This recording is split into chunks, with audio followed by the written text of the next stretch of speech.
한국 최초의 잠수함 건조 사업. 1987년 12월 당대 최고의 재래식 잠수함이던 209급 잠수함 도입을 위해 독일 하데베 조선소와 계약을 체결한 한국의 대우조선.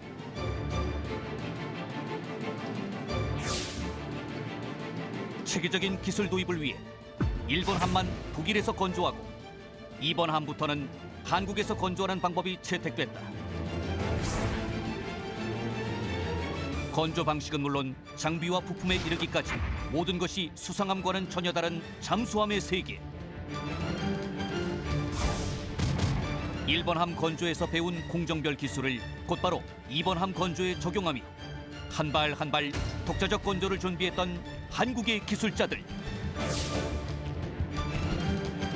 장보고함 사업의 주역들로부터 한국 해군 1호 잠수함의 인수와 한국 조선소 최초의 잠수함 건조에 얽힌 생생한 이야기를 들어본다.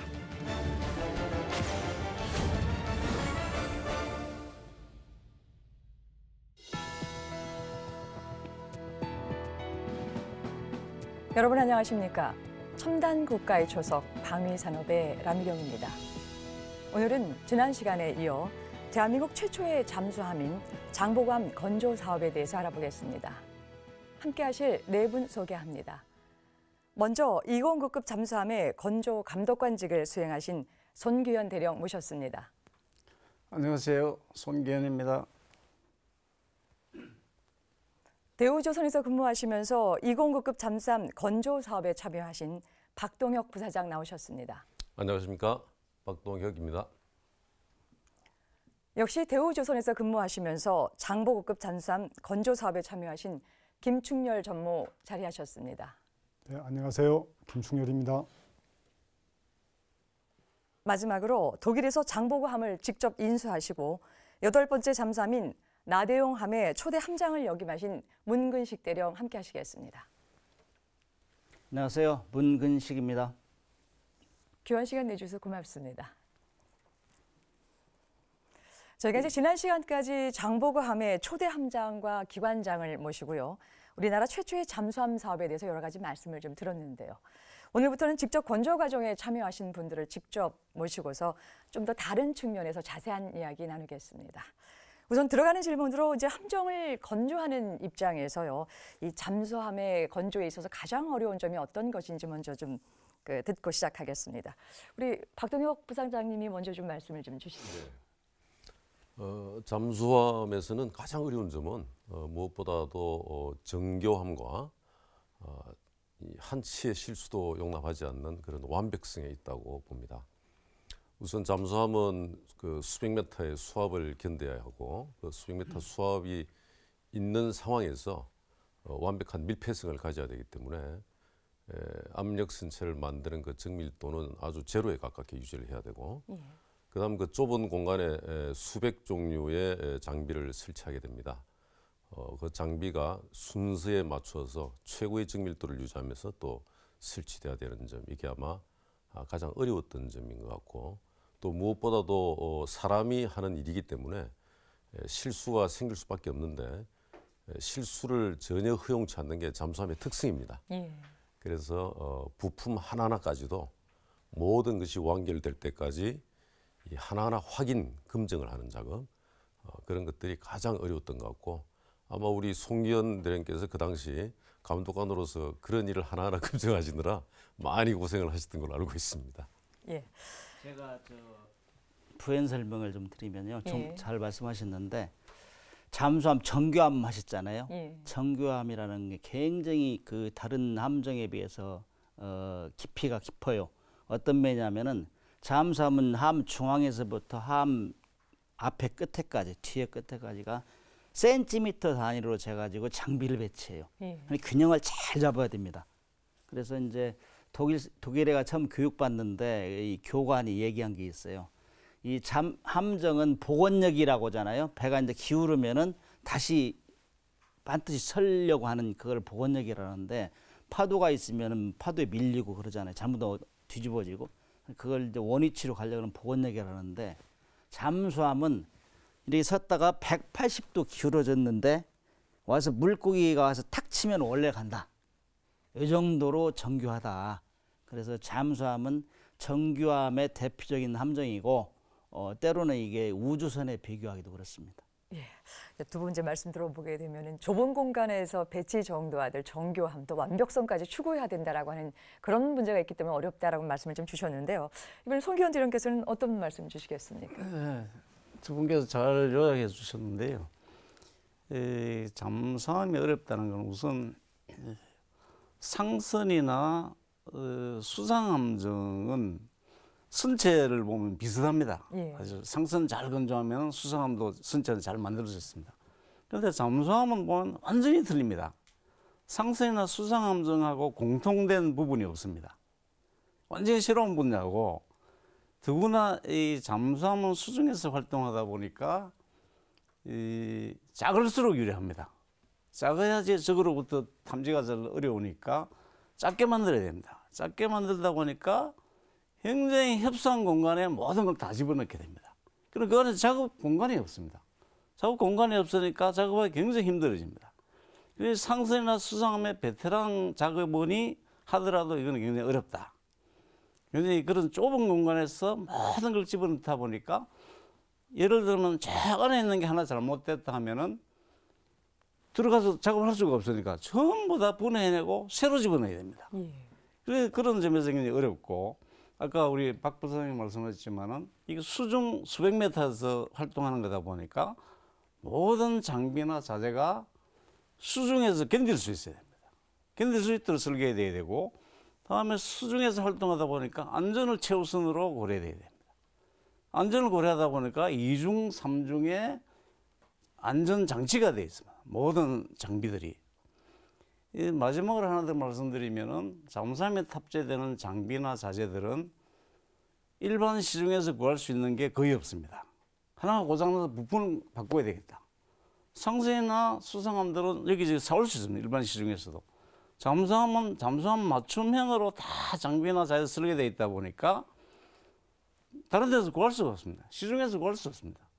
그러다 보니까 잠수함은 아무나 건조할 수가 없다 하는 것을 경험이 없으면 할 수 없는 게 잠수함의 특징이고 아무리 베테랑이라도 잠수함 앞에 서면 아 이거 힘들구나 하는 생각을 하게 될 것입니다. 예. 이제 부연 설명 예, 좀 말씀 드리자면요. 주시죠. 네. 잠수함의 성능은 작게 만들어서 많은 장비를 넣는 게 아까 잠수함의 성능이라고 얘기했는데 잠수함이 이제 실전에 들어가면은 기뢰라는 기뢰 폭발이 발생했을 때 잠수함이 충격을 받게 됩니다. 예. 충격을 받게 되면 그 안에 있는 장비가 서로 흔들리게 돼요. 흔들려서 서로 부딪히지 않아야 됩니다. 부딪히면은 깨져버리죠. 자기네들끼리 부딪혀가지고. 그래서 그 장비와 장비 간의 간격을 정확하게 유지를 해야 되고 그런 그 정교함이 필요하다는 얘기죠. 예. 교수님 네 분 말씀 이제 쭉 종합을 해보면 결국 그랬었기 때문에 또 이 잠수함이라고 하는 것이 조선 기술의 총화라고도 또 읽고 있는 것 같습니다. 그래서 계속해서 김춘열 전문님께 좀 질문을 좀 드리겠는데요. 실제 이제 우리 국제 시장에서요, 이 그 조선소의 설비나 실력을 평가할 때 그 나라에서 이 잠수함 건조를 하느냐 안 하느냐라고 하는 것 때문에 평가가 좀 다시 좀 이루어지는데요. 어떻습니까? 그렇죠. 일단 조선소에서 잠수함을 건조한다 하면은 그 조선소의 품질은 인정을 해주는 겁니다. 그만큼 정교함을 유지하는 품질이 이제 중요하기 때문에 그렇습니다. 그래서 저희가 그 2호선 이후에 이제 건조를 하면서도 하대배 조선소에서도 우리 회사에 와서 벤치마킹을 할 정도로 오히려 1호선 건조할 당시보다도 더 공법을 개선하고 또는 더 정교하게 그렇게 만들었던 그런 과거가 있고요. 그래서 상선의 수주나 이런 쪽에도 도움을 많이 줄 수 있다. 뭐 수상하면 말할 것도 없고요. 예, 그렇습니다. 예. 결국 이제 이 잠수함을 건조한다라고 하는 것이 최고의 어떤 부분에 있어서 이걸 할 수 있는 이런 그 여러 가지를 갖췄다라고 이제 말씀을 좀 주셨는데요. 그렇다면 문구신 대령님, 이 잠수함을 운영하는 이제 사용군의 이제 입장에서 이 수많은 잠수함 이런 어떤 기능이 좀 많을 것 같은데 어떤 기능이 가장 대표적입니까? 그렇죠. 이제 잠수함 승조원들이 원하는 수준이 항상 주장하는 게 그거예요. 조용하게 깊게 빠르게 그 다음에 이제 얼마나 강력한 무기를 가지고 있느냐 이건데 제일 먼저 나온 게 조용하게 조용하게. 그만큼 잠수함은 소리를 내면 안 됩니다. 사회자께서 뭐 말씀하실 때 다른 사람 안 들리잖아요. 예. 내가 조용하면 잘 들리는 거고. 그런 똑같은 얘기인데 잠수함에서는 자기가 내는 소리가 밖으로 안 나가야 되고 자기 소음으로 해서 밖에서 듣는 소리를 들을 수 있어야 되니까 민감하게 들을 수 있으면 조용해야 됩니다. 그래서 가장 중요한 건 잠수함 소음. 소음 수준이 높으면 잠수함 인도가 안 돼요. 가장 그 강력한 규정이고 그다음에 이제 깊고 빠르고 그다음 강력한 거는 이제 2차 대전까지는 그래도 가장 조용한 게 일본인데 지금은 이제 진화가 되는 거죠. 원자력 추진 잠수함 같이 빠르고 깊고 강력하게 이런 개념으로 발전되고 있습니다. 그러나 지금까지는 잠수함 하면 제일 중요한 게 얼마나 조용하느냐 이거 1번으로 칩니다. 예, 그렇군요. 이제 잠수함의 이제 좀 발전사에 의해서 지금 핵점까지 나오는 측면에 있어서는 강력한 것이겠지만 여튼 조용하게 움직일 수 있는 것이 가장 큰 부분이다라고 말씀을 좀 주셨습니다. 여러분께서는 지금 첨단 국가의 초석 방위 산업을 시청하고 계십니다.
첨단 국가의 초석 방위 산업. 오늘은 우리나라 최초의 잠수함인 장보고함에 대해서 알아보고 있습니다.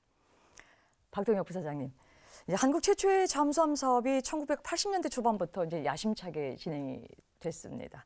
초대 함장인 이 안병구 제독에 의하면 1983년도에 이미 우리가 이제 TLR이라고 얘기하는 것을 이제 작성을 하고 또 획득 방안도 다 결정이 됐다가 갑작스럽게 무산이 됐었거든요. 이제 그러다가 이 1987년 말에 다시 또 어떠한 계기가 됐는지 본격적인 작수 작업에 이제 들어간 걸로 알고 있습니다. 어떻게 이렇게 갑작스럽게 그만뒀다가 다시 또 시작이 됐는지 그 내막이 좀 궁금한데 어떤 좀 이유가 있었습니까? 제가 알기로는 1982년경부터 잠수함 획득 추진위원회가 준비가 됐던 걸로 알고 있습니다. 그리고 이제 83년도에 그 안병구 제독이 얘기했듯이 TLR이나 뭐 이런 사업 추진 계획이 잡혔지만 이게 제대로 추진되지 않은 이유는 겉으로 드러난 이유는 예산의 부족이고요. 그 다음에 두 번째는 사실은 주변국, 예를 들면 미국에서 좀 반대하는 입장이었죠. 대한민국이 잠수함을 가지는 것에 대해서. 또 이왕 가지게 되면 미국에 아주 오래됐던 그 디젤 잠수함의 기술과 그 잠수함의 이제 각종 장비들을 사라는 겁니다. 이제 한국의 입장에서는 최신형을 도입하고 싶은 욕심이 있는데 미국의 그런 아주 오래된 구형을 가져올 마음은 전혀 없는 거죠. 그래서 연기됐던 걸로 저는 알고 있고요. 사실은 그 83년도에 추진하면서 그러한 여러 가지 사항들을 이제 보완하게 되면서 약 한 5년 사이에 보완을 하면서 87년 초에 본격적으로 이제 시작이 되었습니다. 그래서 그때는 보완했다고 하면은 예산을 확보를 했고 또 사업의 초기 단계에서는 사업 자체의 비밀을 유지하는 것이 대단히 중요하다. 그래서 그때부터 저희들 민간 주도 개념으로 해서 대우가 앞장서고 그 당시 우리 송견 대령님이나 이런 분들은 다 민간복 우리처럼 양복을 입고 대우 사무실에서 같이 근무하면서 합동으로 사업을 추진했던 그런 기억이 납니다. 그때 저도 민간인 복장을 입고 일을 했습니다. 대위 시절인데 예. 갑자기 서울로 오라고 해가지고 갔더니 어디 저 부대가 아니고 서울역 앞에 있는 빌딩에 들어가더라고요. 근데 그때부터 이제 잠수함 사업에 인벌브를 했는데 우여곡절이 많았어요. 그러나 그때 당시까지 해군에서 가장 원했던 거는 잠수함을 갖는 거였어요. 왜냐하면 해군하면 입체군이 정석이에요. 항공기, 수상함정, 수중 이렇게 이걸 입체군이라고. 근데 잠수함이 없어, 잠수함이. 그래서 이제 해군에서는 30년 이상 노력을 해서 잠수함을 갖겠다. 의지를 아무리 피력을 해도 그게 잘 안 됐던 건 첫째는 돈이 없어요, 돈이. 잠수함은 209 한 척 처음에 그때 당시 들어올 때가 1,200억이었어요, 한 척에. 제가 이제 한 척 들어올 때 1,200억이었고 감가상각비 해가지고 마지막 9척째는 2,000억이었어요, 그게. 이런 배를 갖는다는 건 쉬운 게 아닙니다. 대한민국 해군이 그렇게 돈이 넉넉지 않았어요. 그래서 우여곡절을 겪다가 가지려고 하는데 미국에서 또 야 너희들 우리 디젤 잠수함 가져가라. 정말 가져가려면은. 그런데 그때 당시에는 그 디젤 잠수함 미국의 생산량이 거의 중단됐어요. 그럼 우리한테 가지고 우리 어떻게 하라는 거예요. 그래서 이제 아까 말씀하셨지만 우리 첨단 갖고 싶다. 그래가지고 지속적으로 추진을 한 결과 해군에서 굉장히 노력을 했죠. 그 다음에 김우중 씨가 그렇게 열렬히 노력 안 했으면 가기 쉽지 않아요. 업체라는 거는 돈을 벌여야 되는데 이 방위산업이니까 처음 할 때 굉장히 리스크가 많아요. 그럼에도 불구하고 열렬히 뛰어들었어요. 그래서 정부, 그 다음에 기업, 업체, 해군 3자 간의 노력이 결집돼서 마지막에 가게 됐습니다. 제가 하나 네, 추가해서 말씀드리겠습니다.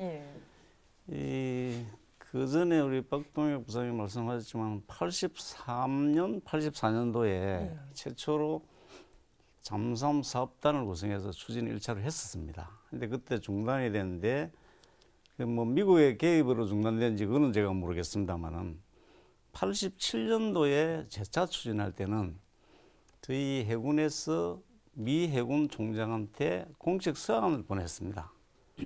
우리 한국이 미국 조선소에서 재래식 잠수함을 지어오고 싶다. 미 해군에서는 어떻게 생각하느냐 하고 질의를 했습니다. 그랬더니만 미 해군 총장이 공식 회신을 했습니다. 그 회신 내용이 미 해군은 한국이 미국에서 잠수함을 지어가는 것에 반대한다. 왜 반대를 하느냐? 이 답변이 이렇습니다. 미국은 그 당시에 원자력 잠수함 또는 핵 잠수함밖에 건조를 하지 않는다. 한국 잠수함을 미국에 짓게 되면 핵 잠수함 기술이 유출될 우려가 있다. 그래서 우리 미 해군은 한국 잠수함을 미국에서 건조하는 걸 반대한다. 그런 공식 회신을 받았습니다. 그걸 제가 읽어본 기억이 있습니다. 공식 회신을 받고 유럽 업체들하고 협상을 시작하게 된 것으로 기억하고 있습니다. 예, 그러시군요. 이제 퍼즐 조각 맞추듯이 하나하나 이제 맞춰보게 되면 정확하게 예산 부족이라고 하는 거에는 같이 공감을 하고 있지만 이제 주변국의 반대, 특히 이제 미국의 반대나 뭐 어떤 보안적인 차원에 있어서 이런 것들이 했다가 잠깐 막혀 있다가 또 해군의 의지, 또 정부의 노력들, 또 대우조선이라고 하는 어떤 방산 기업에 있어서의 어떤 그런 영향력 이런 것들이 종합적으로 재개가 돼서 이제 87년도부터 이제 본격적인 이제 일들이 이제 만들어지게 됐는데요. 이번에는 이제 하대배와의 대우조선의 이제 계약 내용에 대해서 좀 알고 싶은데요. 박동혁 부사장님, 이제 1번 함을 이제 독일에서 저희가 이제 건조를 하고요. 또 2번 함과 이제 3번 함 건조를 이제 국내에 들어와서 하게 되는데 이제 어떻게 이 건조가 좀 진행이 됐는지 이제 궁금하고요. 또 그 당시에 그 계약 내용에는 또 어떤 내용들이 좀 포함되어 있었습니까? 당시 1번 함은 일단 독일에서 건조하는 원칙으로 하고 이제 1번 함 건조하는 기간 동안 2번 함, 3번 함을 건조할 대우의 인력, 그 다음에 2번, 3번 함을 운용하거나 또는 1번 함을 운용할 해군의 승조원들에 대한 교육을 시키는 것으로 이렇게 되어 있었습니다. 그래서 계약서의 요지는 1번 함은 하대배 건조, 2번, 3번 함은 대우 건조 하되 2번, 3번 함의 모든 머티리얼 패키지 그러니까 자재와 거기에 소요되는 장비들을 이제 하대배가 공급을 하고 또 우리가 처음 만드는 것이기 때문에 우리가 아무리 그 독일 현지에서 배우더라도 그 독일의 기술자들을 한국으로 보내서 저희들이 하고 있는 작업에 기술 지원을 할 수 있도록 하는 그게 이제 전체 교육의 골격이라고 할 수 있습니다. 그리고 이제 그 세부적인 내용은 실제로 저희들이 1번함, 2번함의 건조 간격은 실제로 한 1년, 한 2, 3개월 정도밖에 차이가 안 났죠. 1번함이 88년 8월에 착공이 된 걸로 알고 있고 2번함이 89년 11월에 착공이 됐습니다. 그래서 저희들은 그 1번함의 공정을 세부적으로 나눠 가지고 그 공정에 맞는 사람을 순차적으로 대우에서 인력을 보내고 그다음에 초기 공정의 작업을 끝내고 나면 바로 돌아와서 2번함에 투입하고 이렇게 순차적으로 이렇게 하면서 1번, 2번의 건조 간격을 최대한 저희들이 줄였죠. 그리고 이제 2번, 3번은 6개월 단위로 됐으니까 또 2번함 끝난 사람이 바로 3번함에 또 투입이 돼서 연속해서 계속 건조하는 그런 시스템을 저희들이 구축을 했고요. 또 실제 그렇게 운용하기 위한 철저한 준비를 했습니다. 그다음에 이제 하대배와 저희들 간의 그 잠수함 계약 내용은 뭐 일반적인 내용, 예를 들어서 뭐 계약의 범위, 그다음에 계약의 대상물, 그다음에 계약 금액, 뭐 지불 조건, 뭐 보증 조건, 기타 등등 이런 건 다 포함이 되어 있는 것이고요. 조금 그 특이한 것은 우리가 그 독일로부터 기술 이전, 즉 기술 전수를 받는 입장이기 때문에 독일에서는 상당히 그 견제를 했죠, 사실은. 한국이 그래도 일반 조선 기술이 아주 그 당시에는 성숙된 상황이었기 때문에 아마 독일 사람들은 좀 걱정을 했던 것 같습니다. 자기들의 핵심 기술을 다 뽑아내갈 수 있다. 그래서 그러한 부분에 대한 정보 이용권, 일종의 지금으로 보면 지적 재산권에 대한 제한을 좀 강하게 뒀었는데 다행스러운 거는 저희들이 인도 후 10년 정도로 제한을 하는 그런 쪽으로 잘 협상을 했죠. 그것이 결국은 뭐 나중에 우리가 수출할 수 있는 그런 기반이 되기도 했습니다만 그래서 하여튼 그런 조항도 들어가 있었고 그 다음에 이제 거기서 자재를 공급해 주기 때문에 그런 자재를 공급하는 것에 따른 원자재의 수량이나 조건들 그 다음에 저희들이 또 국산화를 또 국내에서 생산하는 제품들은 예를 들면 뭐 포스코에서 강판을 생산하는 게 가능하다 그러면 그건 국산화를 해야 되니까 그래서 우리가 국내에서 생산 가능한 제품 또는 품목들은 어떻게 처리한다 하는 것들이 이제 또 계약 조건에 들어가 있었고 그다음에 뭐 기술 지원에 대한 내용이 좀 구체적으로 들어가고 그다음에 이제 중요한 거는 우리 대우 사람이 현지에 가서 온더잡 트레이닝이라고 그럽니다. 현지에 직접 일에 참여를 하지는 못했지만 일을 하는 것을 보면서 하는 그런 OJT 계획이 또 이제 계약에 포함이 되고 그다음에 이제 승조원들의 교육 훈련 대단히 중요한 부분이었죠. 그런 부분이 그때는 독일 해군의 교육, 그다음에 하대배 측의 교육 이 두 가지가 다 승조원 교육으로 포함되는 그런 뭐 전방위적인 그런 계약의 내용이 있던 걸로 기억하고 있습니다. 예, 먼저 간단하게 말씀을 좀 주셨지만 또 중요한 이제 사안들이 독일의 하대배에서 건조했던 1번함 또 다시 한국의 이제 대우에서 이제 2번, 3번함이 연차적으로 이제 진행이 되게 되면서 얼마만큼 한국의 조선 기술이 높았냐라고 하는 것들이 단적으로 기술 이전에 있어서 독일에서 좀 저했던 부분들 또 OJT 교육을 통해서 이 승조원들이 교육했던 내용들은 굉장히 이제 중요한 이 사안이 될 것 같은데요. 이제 그렇게 본다라고 한다면 87년 정도가 한국 조선업은 거의 이제 부흥기라고는 하고 있겠지만 실질적으로 이 잠수함의 건조 경험이 없었기 때문에 이런 사업을 맡게 되는 이 대우 조선 측의 입장도 뭐 상당히 조금 이렇게 뭐 이렇게 큰 저기를 받아들이기보다는 약간의 또 저함도 있었을 것 같은데요. 그 당시에 좀 대우 조선의 분위기 좀 알고 싶고요. 또 하나는 결국 이 계약을 통해서 대우 조선소라고 하는 이 업체가 또 한 단계 업그레이드 할 수 있는 그런 또 굉장히 중요한 사안이 됐었을 것 같은데 어떠셨습니까? 그런 사회자님이 말씀하신 대로 저희들은 할 수 있다는 자신감은 있었지만 처음 하는 것이기 때문에 모든 사람이 대단히 우려를 사실은 했었습니다. 하물며 그 당시 독일에서 해외 생산을 담당하고 해외 감독을 많이 했던 그런 기술자들이 대우조선을 그 인도조선소와 비슷하게 취급하는 것을 보고 아주 이 자존심이 상했던 일도 있는데, 하여튼 뭐 우리가 처음 한 번도 해보지 않았던 그런 프로젝트이기 때문에 할 말이 없었죠, 그 당시는. 그래서 이것에 대해서는 정말 우리가 완벽한 준비를 해야 되겠다 하는 그런 생각을 했고, 또 아까 그 뭐 김우중 회장의 그런 의지 이런 것들로서 사실은 우리 대우그룹 차원의 강한 의지가 있었습니다. 이 사업은 반드시 성공을 해야 되고 또 국가적인 위상을 올려야 된다. 그러다 보니까 이제 초기에 인원 선발부터 상당히 이 최고 실력자들, 또 젊은 사람들은 향후 이 사업을 장기적으로 잘 이렇게 끌어나갈 능력이 있는 사람들, 하물며 그 당시 예전에 그 타코마에서 잠수정을 했던 그런 경력이 있는 사람들도 이제 저희들이 스카웃을 했고, 여기 계신 김충렬 전무는 제가 직접 그 당시 그 당시에는 이제 대한조선공사였죠. 그게 근무하고 있는 사람을 제가 직접 가서 스카웃을 해온 그런 분입니다. 그래서 그 정도로 인원 선발에 상당한 노력을 기울였던 것이 기억이 나고요. 그것이 아마 성공의 기반이 되지 않나 이렇게 생각이 듭니다. 그다음에 이것이 이제 저희들 그 당시 대우조선에 직접적인 영향을 준 것은 사실 잘 기억을 하실지 모르겠지만 88년, 89년 그 당시에 조선 경기도 아주 안 좋았고요. 조선사업 합리화가 시작되던 시점이면서 최초로 격렬한 노조 분쟁이 일어날 때입니다. 그 노동쟁의가 일어날 때고, 제 기억으로 그때 아마 김우중 회장이 직접 우리 대우조선에 내려와서 1년간 운영을 하던 그런 어려운 시절이었죠. 그런데 그때 이미 우리가 잠수함 계약을 했다. 그다음에 그 잠수함을 하기 위해서 사람들을 선발했고, 또 일진이 이미 독일에 파견해 나갔다. 또 앞으로 이 잠수함은 향후 뭐 10몇 년간 계속해서 지속되는 사업이다 하는 것들이 그 당시 어려움과 혼돈 속에 있던 대우조선의 엄청난 희망의 등불이 됐던 겁니다. 사실은. 그래서 그게 아마 직접적인 가장 큰 영향이라고 볼 수가 있고, 그다음에 두 번째는 이 조선 산업의 기술적으로 저희들이 이제 성숙 단계로 막 들어가는 시점이었어요.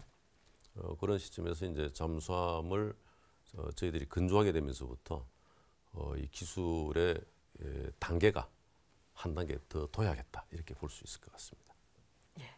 국가적인 차원이나 또 대우조선소 차원에 있어서도 조선의 어떤 기술적인 부분이 한 단계 업그레이드되는 또 중요한 또 시기가 된 듯합니다. 말씀 잘 들었습니다. 여러분께서는 지금 첨단 국가의 초석 방위 산업을 시청하고 계십니다.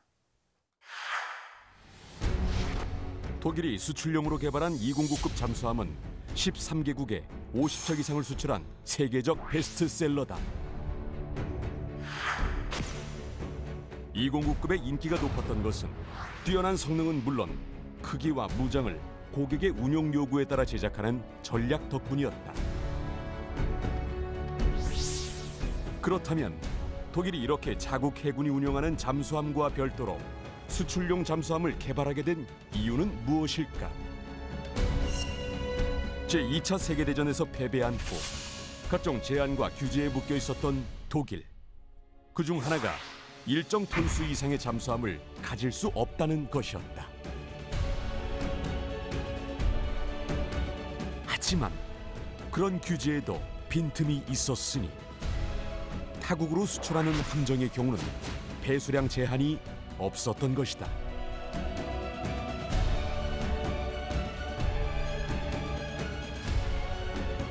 독일은 바로 이 점을 활용해 자국의 잠수함 건조 라인을 계속 유지하며 기술을 발전시키기 위해 적극적인 해외 시장 개척에 나섰다.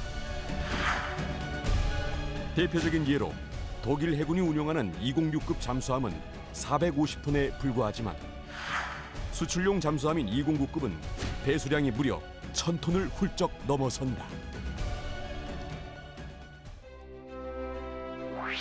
1992년 209급 잠수함 도입과 함께 잠수함 건조 기술을 익히기 시작한 대한민국.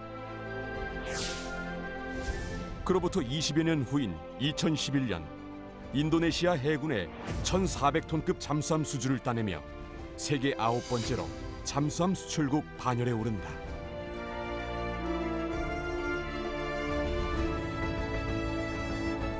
군의 전투력을 유지 발전시키려면 새로운 전장 환경에 맞는 신무기 체계를 지속적으로 개발해야 한다. 이를 위해 꼭 필요한 것이 기술력과 생산 라인을 유지하는 방안이다. 그러나 자국군이 사용할 물량만으로 방위산업 생산시설과 기술력을 유지하는 국가는 거의 없다.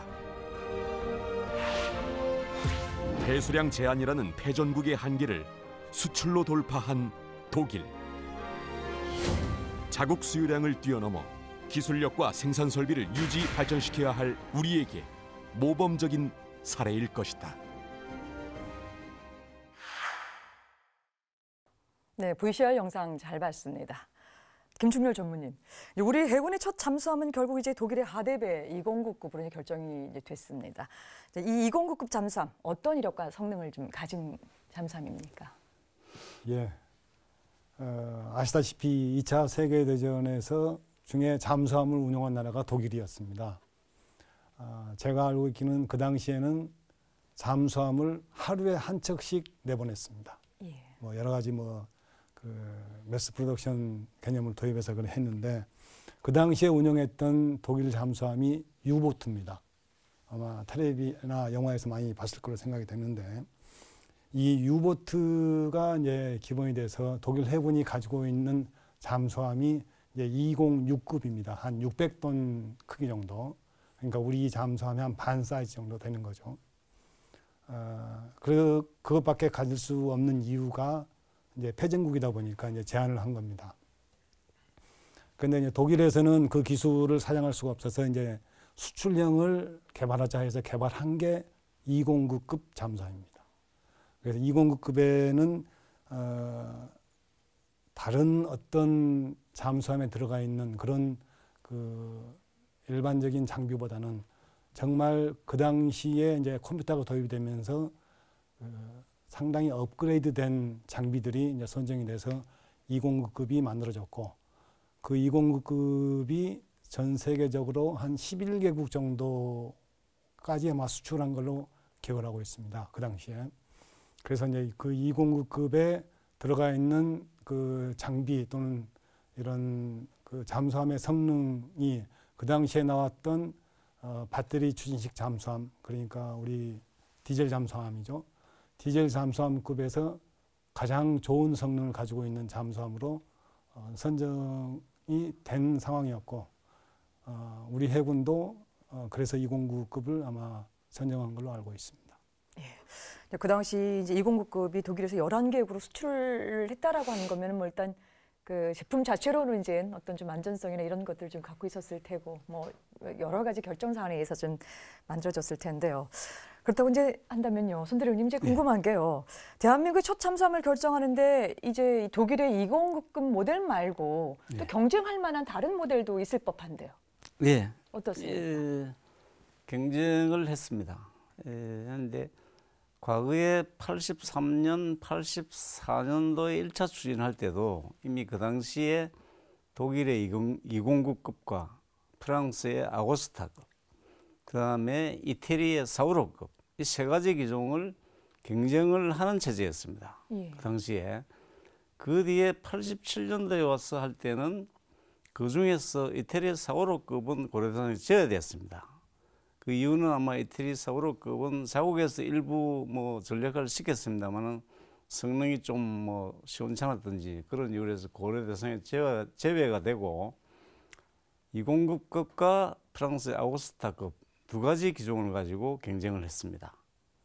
경쟁을 해본 결과 독일의 209급이 성능도 우수하고 가격도 낮고 기술 이전 조건도 유리했습니다. 유리해서 아마 209급이 선정되는데 성능 측면에서 보면은 예를 들어서 가장 중요한 무장 부분을 보면은 잠수함에서는 유일한 무기가 의뢰입니다. 의뢰. 공격 무기가 의뢰인데 의뢰 발사관이 209급은 8문, 아고스타급은 6문이었습니다.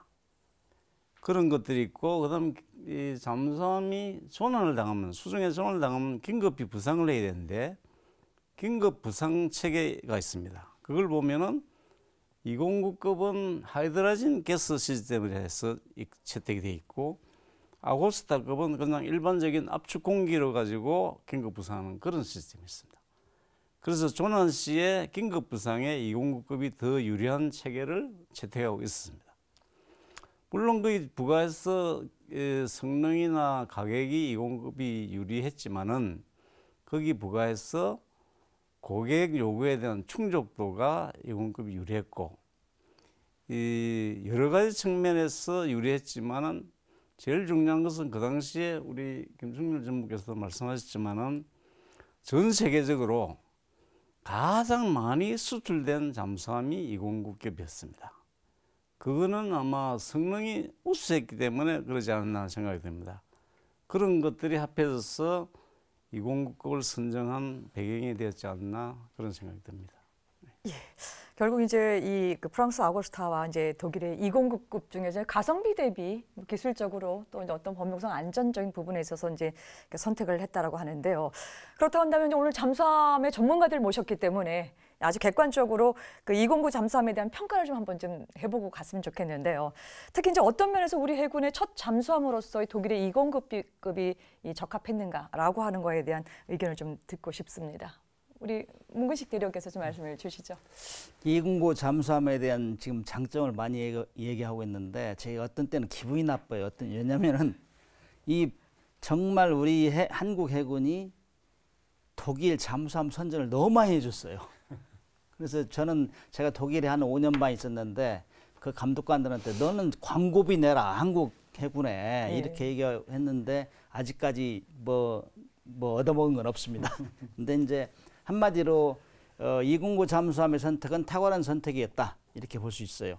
제가 군대 생활 한 32년 하는 중에 가장 큰 변화 중에 하나가 잠수함을 가졌다는 거, 그다음에 이지스함을 가졌다는 거예요. 이건 굉장히 해군으로 자부심 있는 건데 왜 그러면 209 잠수함이 탁월한 선택이 있느냐? 자타가 공인을 하고 있기 때문에 자타가. 우리가 이 환태평양이 훈련이라고 아시죠? 림팩 훈련. 네. 예, 거기에 매 2년마다 우리 함정들이 파견돼요. 그리고 우리 잠수함은 98년도부터 한 10번 정도 파견됐는데 가면 가상 전투하면서 우리가 제일 전과를 잘 올리고 있고 그다음에 한 2주 정도 출항하면 2주 정도 계속 공방훈련을 해요. 그중에 다른 미국, 호주, 캐나다 이런 일본 해군들은 중간에 고장나서 들어온 사람이 빈번해요. 여태까지 한 번도 고장나서 안 들어갔다. 이런 얘기하고 그러면은 독일 사람들이 좀 우리한테 대접을 해야 돼. 그거 안에 기분 나쁘다 이거죠. 그런 차원에서 209 잠수함은 탁월한 선택이었고 아까 소음도 작고 그래서 아주 좋은 잠수함이라고 평가할 수 있습니다. 예, 들여오고 나서 이제 성과나 또 전과 면에서 굉장히 좀 우수하다라는 말씀을 좀 주셨는데요. 우리 박동혁 부사장께서는 어떤 의견 갖고 계십니까? 저는 이 우리나라에서 첫 잠수함에서 이제 가장 우선적으로 평가돼야 될 부분은 안전에 대한 신뢰도라고 생각합니다.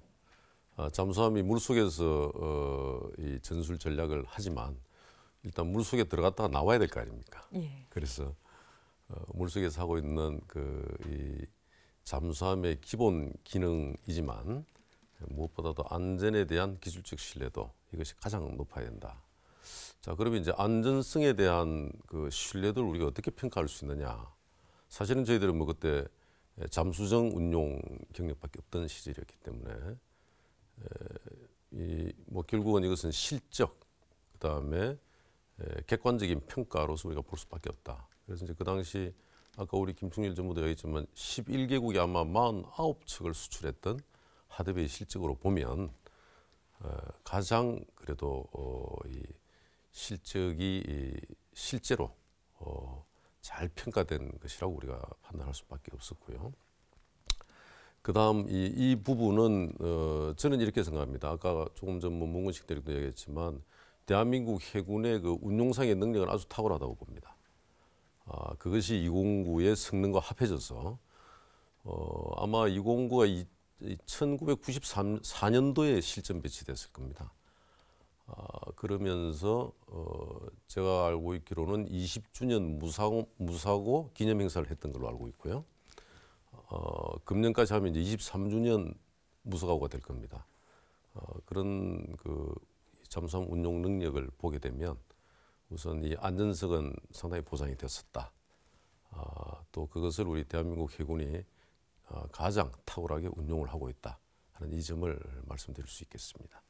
예, 전체 이제 종합해 보면은 이 잠수함이 갖고 있었던 성능과 또 안전, 신뢰도도 높기도 했지만 또 대한민국 해군의 운영 능력이 또 상대적으로 뒷받침이 됐기 때문에 그걸 빛을 발하지 않았나 생각을 좀 해볼 수 있습니다. 자, 이제 그렇게 되고 나서요. 이제 해군의 첫 잠수함 인수를 위해서 대규모 인원이 독일로 이제 파견을 하게 됩니다. 우선 이제 김충렬 전무님께요. 그 당시에 대우조선에서 이제 그 팀을 구성해서 이제 파견을 하러 나갈 텐데요. 어떻게 이제 구성이 됐고요. 국내에서는 어떤 준비를 해갖고 나가셨습니까? 예, 이제 저희는 임무가 두 가지입니다. 1호선의 건조 감리를 해야 되고, 그 다음에 돌아와서 2호선 이후에 잠수함을 건조를 해야 됩니다. 그래서 거기에 맞도록 이제 사람들을 구성을 했는데, 1호선 건조 감리를 위해서 약 대우조선에서 한 20명, 그리고 해군에서 약 한 15명 정도, 뭐 시기에 따라서 사람이 계속 바뀌기는 하지만, 그리고 이제 그 생산 기술을 우리가 OJT를 하기 위해서 사람들이 간 게 한 170여 명 정도 그렇게 해서 갔던 기억이 나고요. 저희가 이제 잠수함 기술 전수를 하기 위해서 간 사람들의 국내에서의 일은 잠수함이 그 당시에 우리 국내에서 처음이었기 때문에 아무도 잠수함에 대해서 아는 사람이 없습니다. 예. 제가 조선가 출신이지만 학교에서도 배우지를 못했어요. 그래서 잠수함에 대해서 공부를 하기 시작했죠. 국내에서 했던 일들은.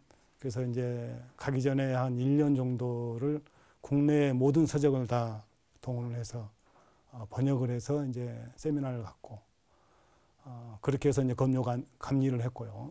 그 다음에 생산 인력은 이제 국내에 머물면서 한 6개월 정도를 그 언어 교육을 시켰습니다. 이제 독일 사람들하고 의사소통을 해야 되니까. 그래서 이제 6개월 정도 한 그런 기억이 있습니다. 예, 그렇게 하셨었군요. 또 이제 선대위님 이제 반대로 이제 해군 조함 쪽에서도 이제 어떤 준비를 좀 하셨을 테고 그때 이제 나가시면서 주로 부여받은 임무가 어떤 임무였습니까?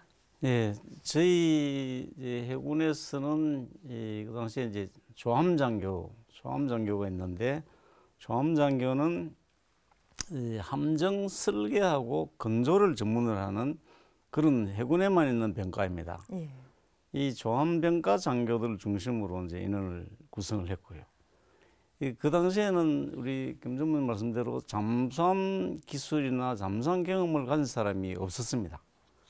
없었는데 다행히 저 같은 경우는 이제 미국에서 조선공학을 공부하면서 석사학위 논문을 잠수함 관련해서 썼습니다. 그러다 보니까 이제 잠수함 관련 자료를 좀 미국에서 접할 기회가 좀 많이 있었지만 대부분의 다른 사람들은 잠수함 자료 자체가 없습니다. 자료 수집하는 게 이제 첫 번째 출국하기 전에 수집하는 게 일인데 잠수함 자료 국내에서 구할 만한 지금같이 인터넷도 없었고 구할 만한 자료가 없었는데 다행히 수상함에 대한 자료가 굉장히 많습니다. 미 해군 자료 같은 경우는 수상함하고 잠수함이 같은 자료에 있습니다. 수상함은 이렇게 하고 그 다음 뒤에 잠수함은 이렇게 한다고 대부분 되어 있기 때문에 거기 있는 자료들을 일단 다 수집을 했고요. 그 다음에 83년, 4년에 1차 사업 추진할 때 유럽으로부터 경쟁을 많이 시켰기 때문에 그때 축적되어 있는 자료들이 굉장히 많았습니다. 그걸 다시 끄집어내서 다 이제 이 공부를 시키고 그런 준비 정도를 했고요. 그 다음에 이제 그래서 독일에 가서 뭘 할 것이냐. 저희들 이제 목표는 사실 물론 도면을 이제 독일 사람들 그린 도면을 우리가 검토 승인을 해야 되고 건조 현장이나 검사를 해야 되고 장비 제작사에 가서 장비가 완성되면은 성능 검사를 해야 되고 이런 일을 이제 독일에서 하게 됩니다. 그런데 사실은 말이 승인이지 기술을 습득이 이제 이 문제죠. 승인 과정을 통해서 이제 기술을 습득하고 자료를 습득하는 겁니다. 왜냐하면 승인할 때 뭐 다른 이유를 대서 승인을 안 해줍니다. 이 자료를 첨부해라.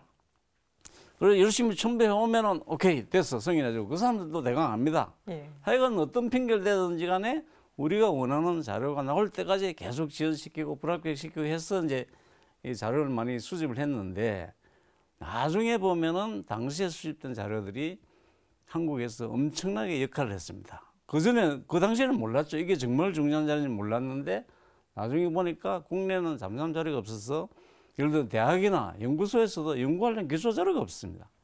그런 자료들이 나중에 좀 그런 이제 연구 기초 자료 이런 걸로 제공되어서 잠수함 기술 발전에 나중에 획기적으로 이제 기여를 하게 되는 그런 과정이었습니다.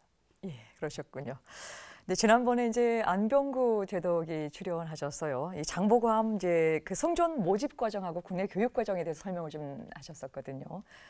문무식 대령께서는 이제 한 11개월 동안 국내 훈련을 했었던 그 시기를 돌이켜 보면서 뭐 이렇게 기억할 만한 이야기 있으면 좀 제가 안병구 제독님이 그 함장을 초대 함장하셨거든요. 그분이 이제 저를 불러가지고 이 특수사업단이 있습니다. 그때 특수사업단에 인볼브돼서 제가 이 잠수함 생활을 시작했기 때문에 그분이 저희 인생을 바꿔놓으신 분이기 때문에 지금도 존경하고 잘 따르고 있습니다. 근데 이분이 좀 까칠하신 분이에요. 그래서 욕심도 많고 그래서 중요한 거는 이 전혀 모르는 잠수함 백그라운드 나르지가 없는 승조원들을 뽑아가지고 어떻게 독일 가서 교육을 받을 것이냐. 제일 먼저 벽에 부딪히는 게 이 랭귀지 프로그램 언어 능력이 안 되는데 어떻게 할 거냐. 그래서 영어 교육을 해야 된다. 또 뭐 하다 보니까는 또 그러면 지금 첨단 교육인데 컴퓨터도 알아야 되는 거 아니냐. 컴퓨터 교육했지. 아 그래 잠수함이니까 또 가서 또 수중 탈출 훈련도 해야 되는데 물속에서 조난을 받으면 살아남기 위해서 그거 하려면 또 기본 수영 훈련도 해야 되지 않느냐 해가지고 훈련이 많아졌어요. 제가 그분을 모시면서 제가 교육 훈련 담당했습니다. 나름대로 고민 많이 하고 했는데 그때 한 44명을 뽑아가지고 이 4가지 훈련을 하면서 정말 자부심도 대단했고 뭐 안병구 중령이 있죠. 그 양반 한마디면 일사불란하게 따라가지고 했어요. 그래가지고 정말 해군 창설 이래 가장 많은 인원을 한 번에 장기간 파견하는 데 대한 부담이 엄청 컸습니다. 그래서 국내에서 한 11개월 교육하면서 팀워크도 다지고 그래가서 독일에서 그 한 2년 반 정도 무난하게 돌아올 수 있었던 거는 독일의 이 국내에서 교육이 잘 되었기 때문이 아닌가 그렇게 지금 회고할 수 있습니다. 네. 이제 필요한 교육도 참 중요했지만 그 11개월 동안의 전체 승조원들 팀워크를 다져나가는 일들을 먼저 했다라고 하는 것들이 이제 먼저 이렇게 선하게 좀 들어오는데요. 당시 이제 승조원은 물론이고요. 조함 장교들 또 조선소에 파견된 우리 그 직원들 각자 맡은 분야는 다르지만 가서 해야 될 그런 임무들이 워낙 막중해서 이 떠나기 직전에 굉장히 조금 심리적으로 좀 가중되지 않았나 싶은 생각을 좀 가질 텐데요. 그 당시 막 이제 떠나기 직전 또 떠나면서 생각나는 일화 있으면 한번 좀 듣겠습니다. 먼저 송기현 대령님께서 네. 말씀해 주시죠. 그 당시에 저희들이 출국한 게 88년 봄이었습니다. 그때는 어떤 때였냐면 88 올림픽을 앞두고 북한에서 우리 카르기 폭파 사건이 일어난 카르기 폭파 사건의 재개는 87년 11월인가 그랬습니다. 그러다 보니까 그 폭파 사건이 일어난 이 뒤에 얼마 아니었기 때문에 비행기를 타고 가는 것 자체가 상당히 불안감을 줬습니다. 그래서 해군에서는 어쨌든 간에 이 중요한 사람들이 동시에 가면은 위험할 수 있으니까 1, 2지로 나누어서 출국을 했습니다. 예. 그만큼 긴장감이 있었다는 얘기죠. 그런 이제 팽팽한 긴장감 속에서 갔고 또 당시에는 독일이라는 나라가 동서독 통일이 안 된 시점입니다. 그래서 북한이 굉장히 활발하게 그 독일에서 활동을 하고 있었고 우리 반환 활동하는 교민들 단체들도 들어있었고 이렇게 됐습니다. 그래서 우리는 군은 가족들까지 모아서 다 보안교육을 수차례 시키고 보안을 어떻게 할 것인가 준비를 많이 했습니다. 예. 국내하고 사업단하고 통화할 때는 업무를 뭐 어떤 식으로 선다는지 이런 걸 다 준비해서 가다 보니까 어떻게 보면은 기대도 많지만 불안도 많고 이런 상태에서 저희들은 출국하게 되었습니다. 예. 이번에 문무식 대령께서 그 당시에는 뭐 통독 하는 해였죠. 저희들 승조원 갈 때는 10월 달에 갔어요. 예, 교육부가. 그러니 그때 10월 달에 통일된 해에 가가지고 굉장히 그 독일이 그 축제 분위기더라고요. 그렇지만 우리 갈 때는 이 방대한 사업에서 많은 인원을 장기간 파견한다는 이 부담감이 항상 있었기 때문에 준비를 열심히 했는데 결론적으로 해군에서 가장 성공적인 사업이었어요. 그러나 5개 T가 있어요. 5개 T. 그게 뭐냐면은 테러 문제, 예산 문제 여러 가지 있었는데 그 중에 하나가 이제 승조원들이 가족이 없이 갔어요. 이 조선소에 계신 분들, 그다음에 해군 감독관분들은 가족을 동반했는데 승조원들은 다 싱글로 갔어요. 44명이 처음에 갈 때. 근데 그 중에 저도 이렇게 소령 대위 때였는데 갓 결혼한 사람, 2주 만에 간 사람도 있고, 뭐 부상 같은 게 한 달 만에 간 사람도 있고, 결혼했는데 가족하고 생리배로 간 거예요. 독일에 싱글로 파견된 거예요. 그것이 불만이 굉장히 컸어요. 그것 때문에 그 사실 이 자리 또 이름을 한번 더 밝히고 싶은데 우리 해군에 김재한 제독님이라고 계세요. 그 투스타로 예편하시는데 그분이 이 사업을 해군의 총괄 지휘했어요. 굉장히 존경받고 정말 고생하시고 그랬음에도 불구하고 승조원들이 그 승조원 가족 없이 파견된 건데 불만이 많았어요. 그것이 아직도 삐져가지고 삐진 사람도 있어요. 지금도. 그래 지금도 제가 보면은 그분한테 아이 고생하셨습니다. 그러니까 지난번 몇 년 전에 뵀는데 아직도 삐져 있냐 그러더라고. 그래서 이 큰 일을 할 때는 작은 것들은 또 이렇게 마이너 문제가 돼가지고 잊혀져야 되는데 사람이 삐지면 끝이 없습니다. 그 당시에는 독일의 해군에서 각국에서 한 7개국에서 파견이 됐었어요. 뭐 남미, 뭐 인도 이런 데서 파견했는데 가족을 없이 온 사람은 한국 하나예요. 어떤 때는 창피하기도 하고 그거 굉장히 오래 갔어요. 그러나 그런 와중에도 불구하고 안병구 제독 선배님들이 굉장히 단합을 강조해서 정말 2년 반 동안 아무 사고 없이 왔다는 건 정말 뭐 하늘이 도왔기 때문에 그렇다 이렇게 판단할 수 있습니다. 네, 잘 들었습니다. 마지막으로 우리 박동혁 부사장께서. 예, 저 같은 경우는 이제 88년 4월 달에 그 당시에는 인스펙션 팀이라고 그랬습니다. 그러니까 이제 1호선 감독을 하는 그런 팀이었는데 그게 이제 제 일진으로 가게 됐죠. 근데 저는 이제 인스펙션 팀의 소속이지만 제가 해야 되는 임무는 생산 설비를 사전에 준비하고 생산 계획을 짜고 생산 시스템을 구축하는 이런 쪽 일입니다. 그래서 저는 이제 사실은 거기 가서 일본함을 감독하거나 이런 일은 하지 않았고 이 하대별을 돌아다니면서 필요한 설비들을 조사하고 또 그런 생산 시스템과 관련된 것을 하고 있는 사람들과 만나서 우리는 한국에서 어떻게 할 것인가 이런 것들을 이제 하는 역할을 맡았는데 가기 전에 어떤 방식으로 그쪽의 생산 설비나 시스템의 노하우를 뽑아올 것이냐 하는 것에 대해서 이제 고민을 많이 했던 것 같습니다. 그다음에 저는 그때까지 그 운전면허증이 없었기 때문에 운전면허 따느라고 한 3번 떨어지면서 고생했던 그 기억이 나고요. 마음이 급하니까 그 자주 떨어지더라고요. 그래서 그런 기억이 나고 아까 그 송기현 대령께서 얘기하셨던 그 사업보안 문제는 그 당시 이제 사실 독일의 그러한 북한의 그런 사람들이 공작원이 충분히 있을 수 있다 뭐 이런 것 때문에 저희도 이제 보안 교육은 받았지만 그런 일이 없어야 될 텐데 하는 사실 그런 우려감 속에서 사실은 출발하게 되었습니다. 그런데 독일에 저희들이 도착했던 곳이 킬의 그 메텐호프라는 아주 큰 아파트촌이었는데 실제로 도착해 보니까 뭐 너무나 평화스럽고 그 마을이 또 하대배에 첫 출근했던 날도 뭐 하대배에 있던 그런 기술자들이 상당히 반기면서 대해주고 하는 것 때문에 상당히 마음이 놓였던 그런 생각이 납니다.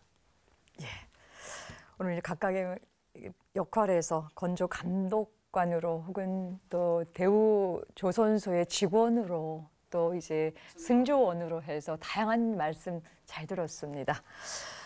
수많은 후발 국가가 그랬듯이요. 최초의 잠수함은 독일에서 건조하기로 했습니다. 하지만 거기에 만족하지 않고요. 잠수함 설계와 건조에 관한 기술까지 동시에 이전받았는데요. 그 이야기 다음 다음 시간에 이어가겠습니다. 끝까지 함께해 주셔서 고맙습니다. 안녕히 계십시오.